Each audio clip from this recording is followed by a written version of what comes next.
Sway. Sway. Sway. Sway. In the morning. In the morning. In the morning. Shay goes by. Wake your punk ass up. That crust out, y'all. It's been Mike's job for 11 years, and I want to live long enough to see him do it just once. Mike!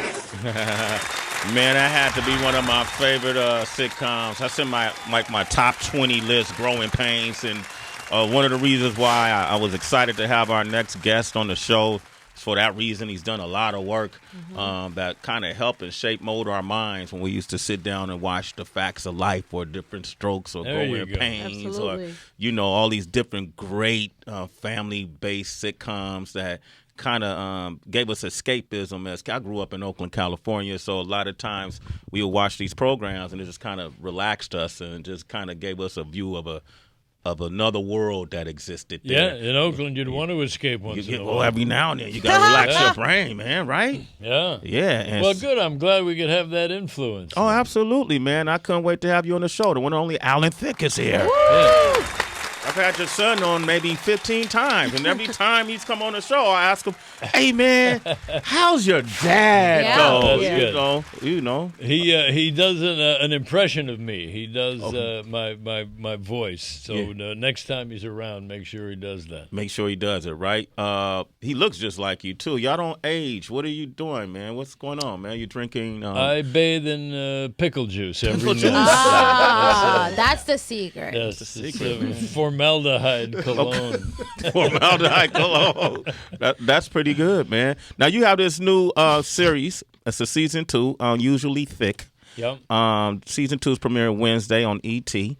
Wednesday the 21st. On Pop. It's we're on the Pop Network. Yeah. It's Wednesday the 21st. We're actually in season 3. Okay. But it's season 2 in Canada. So it's like the dollar. They're never quite matching up. But a lot of stuff going on.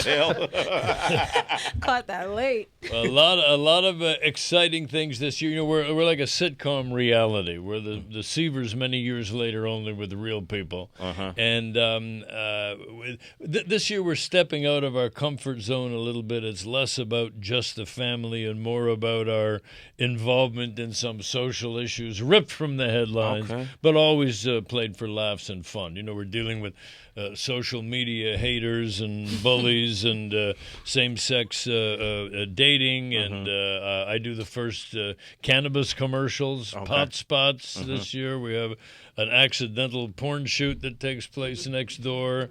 That was I got an O. Wait a minute, what is that about? Porn, you say? Let me see those selfies. We're having fun mixing the family with stuff that everybody's talking about.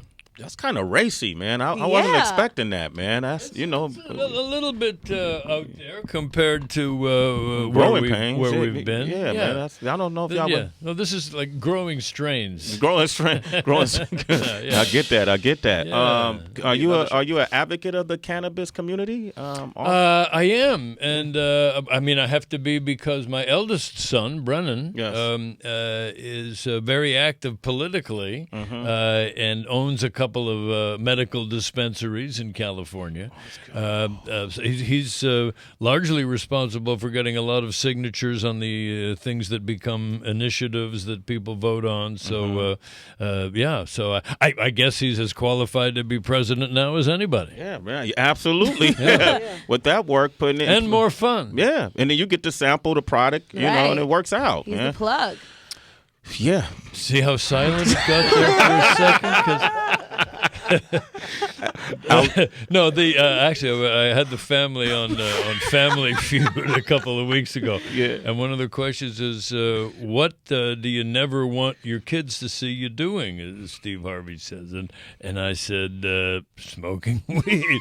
And not necessarily a personal family anecdote, but and then the real answer was, no, that you never want them to see you fighting. And I said, well, if they smoked a little more weed, they'd calm down. There'll be no fighting. Yeah. So, that movement is growing, of course, and it's inevitable. growing is exactly what it's doing. No pun intended. And, so I leave them all alone and let them develop that industry and their entrepreneurship as they see fit. I actually watched a couple episodes of Unusually Thick, and I know it's kind of half reality and then half sort of sitcom based. So were there any parts of the reality portion of it that you get to control that say, like, okay, I don't want my family being shown in this light or anything, just to make sure that everybody is painted in a good... Yeah, exactly, because it is improvised dialogue. So we're saying whatever comes out as it unfolds, and occasionally in the editing you say, wait a minute, that's a little excessive. We crossed the line there. That's not flattering in any way. Not that we're there to always be flattered and look good. There would be no dynamic if everybody didn't always also expose themselves a little bit.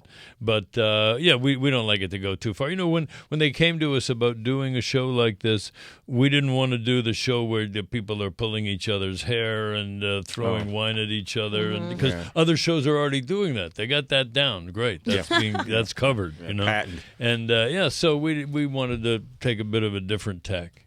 All right, listen, Alan Thicke is here, man. The iconic Alan Thicke. 888-742-3345. Unusually Thick is the name of the series. Third season, starting Wednesday, 9 p.m. on Pop. So you want to talk to him, give him a call. Sway in the morning, Shade 45. Everybody get up. That's Alan Thicke from Unusually Thick. And you wanted to put a tracking device in your son's. Well, that's my son Carter, and he is a vibrant young man. And this year he's off to USC, majoring in fraternities, and I think That's funny. he's the chairman of the Sigma Chi Beer Pong Committee. No, actually, he's off to a very good start. He got elected. He's events chairman there, so he's very proud of that, and I'm terribly proud of him, and I do miss him.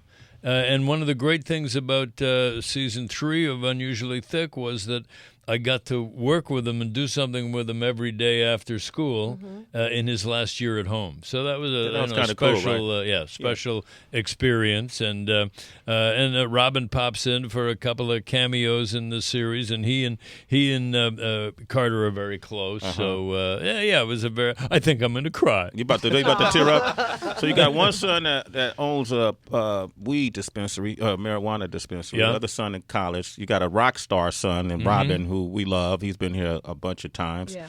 And so you still get a chance to be a father. See, my daughter just started at NYU. This is her first week. Nice. So, NYU. We had our first weekly, I want to see you at least once a week while you're in college. Yeah. So and so the advice, the way I give advice has started to change now. And I'm in unfamiliar territory because I'm more of a listener than I am a guy who jumps in and tell you what I think you should do. Yeah, listening is big. Listening is big, right? Just so you know what they're up to. Yeah. Well, when you're yapping all the time, you're getting your own point out there, but you have no idea what they're really thinking or what they're up to. So I'm glad that I raised you right that you can raise her right. Man, listen, man, it was all in growing pains, What advice, Robin obviously has gone through a lot with the lawsuit, with the song, the Marvin Gaye estate suing them over the lawsuit. Did you chime in at all with him? Did he call you, Dad? What am I going to do? Do you have any money saved? Well, we've talked about it, but I think that he and Pharrell are being largely vindicated. That story is not over. Okay. 200 musicians just a week or so ago signed a petition about how damaging the Marvin Gaye decision would be for the music industry, because traditionally the old version of plagiarism was you would steal notes from a song and use identical notes, and you stole it. But that was not nearly the case here.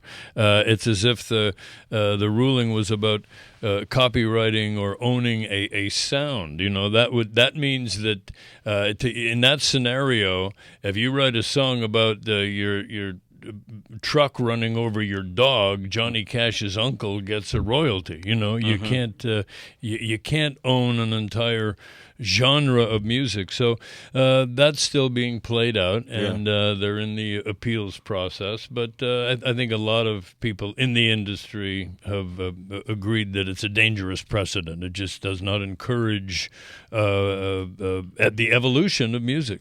Yeah. True.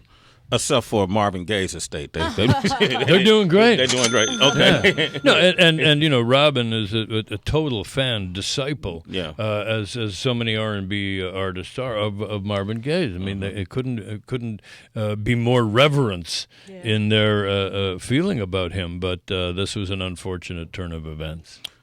As a father, when his relationship became public knowledge, his breakup with Paula, who, by the way, who's been on the show too, so we're fans of both of them. And that's a horrible thing, especially when you got a kid and, then the media takes hold of it. You've been in the business a long time. Did you find out through the media or did he come to you and say, Dad, No, we had some father-son time before, on multiple occasions where it becomes that consideration of what do you do? What's the best plan for moving forward? And my advice was always simply to make sure you leave no stone unturned. Nobody bails prematurely. You do everything you possibly can, not only for each other and your long, wonderful history, but for this fabulous grandson of mine. Take care of my grandson. Take me, basically, Julian is 6 now, and he's perfect, as you would expect. And I must say that they're doing a fabulous job raising him. It's common enough that you're in a two-parent relationship back and forth, but whatever they're doing, I think, is state of the art. Doing a great job. That's dope. Alan Thicke is with us. Yeah, because I'm always curious as people get older, what are their thoughts on love and the evolution of it? Do you see it differently than you did maybe like 10 years ago? I think you should renew that every 10 years. I don't know whether that means you move on or you just find better ways to continue your relationship. I think that truly, without being facetious about it, as we go through changes every decade that really inform our relationships, and you either roll with that and get good at that and make those adjustments together and grow together, like the old cliche, or you're doomed, and that but it seems to happen in decades. Yeah. Okay. Noted. Alan Thicke is here. Unusually Thick premieres Wednesday 9 p.m. on Pop. Before you go, DB, we're going to do a little game I like to call Battle of the Best. Okay. It's the Battle of the Best on Sway in the morning. That boy is good. All right, go ahead, break it down, DB. All right, I picked out some of TV's greatest dads, and you have to pick between the two. Pick one at a time. So I am sticking my hand in a gold glittery bag right now. Yes. I'm pulling out accidentally. Oh, no, that's one. It's a very long one. All right, so this is me reading it. It says Archie Bunker, All in the Family. Okay. Versus... And I'm going to compare him with the next one I pull out of the glittery gold bag. Okay, good. I love you. Paint a And great that picture. would be Danny Tanner at Full House. I've got to go with Danny Tanner only because he's a buddy of mine. I'm on an episode of Fuller House coming up. Is there anything I haven't plugged yet? I got time to plug a few more things. But, I take that one kind of personally. Okay, Although Norman Lear, who created All in the Family, a mentor of mine, I produced shows for him for a couple of years, including the ones you mentioned that I wrote themes for, Different Strokes, Facts of Life. That's all Norman Lear stuff. So I feel invested in both of those, but I hope I answered politically correctly enough and went with Danny Tanner. Loyal to your friend. Yes, there's nothing wrong with loyalty. Okay, I'm doing another comparison. This would be between Homer Simpson of The Simpsons. No relation to O.J. Okay. And George Jefferson of the Jeffersons. Wow. I think I got to go with the real life person as opposed to the animated. It's so much tougher to create that character in flesh and blood than those wonderful animators. Okay, cool. So George Jefferson is a better dad than Homer. Well, you didn't ask me that part. You just said who's my favorite. Oh, okay. Homer is a very funny dad. Al Bundy, Married with Children. It's like my life flashing before my eyes here. I did an episode of that many years ago. Lots of fun. And Cliff Huxtable from the Cosby Show. Well, that opens up a whole can of snakes, doesn't it? I must say that the Cosby Show opened the door for so many shows like Growing Pains and Full House, and for that matter, The Simpsons, because sitcoms are kind of dead around that time. Yeah. There were a lot of dramas, and people thought it couldn't be done. Brought Cosby onto the scene, and he killed it. And the rest of us all thrived as a result. I produced The Bill Cosby Show. Not the hit. I did the stiff, the one that was on. We did an hour-long variety show on ABC a year or two before his sitcom. They just brought me in because the show wasn't getting ratings, and it was also over budget. And they said, "Look, either get the budget down or get the ratings up." And we did a little bit of both.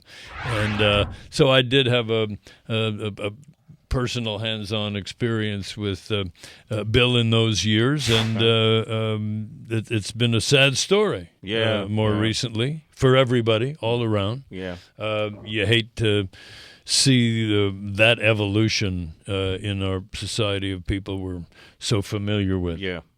Man, well put, man. Alan Thicke, man. This dude right here. You got to come back, bro. Yeah. Any old time. Yeah, man. Thank you. Come on back, man. And get to play with the gold bag. Play with the gold bag, man. Make sure you tune in Wednesday on Pop. If you don't have it, get it. And find out how to find it. Alan_Thicke, is that your social media? That sounds familiar. Okay, reach out for him directly, man. Thank you, man. Please come back, all right? Thank you. Absolutely. Thank you. Up next, we have Lady Gaga. Yeah. She's going to be joining us. Lady Gaga fans, come alive. 888-742-3345. It's Sway in the morning, only On Shea 45.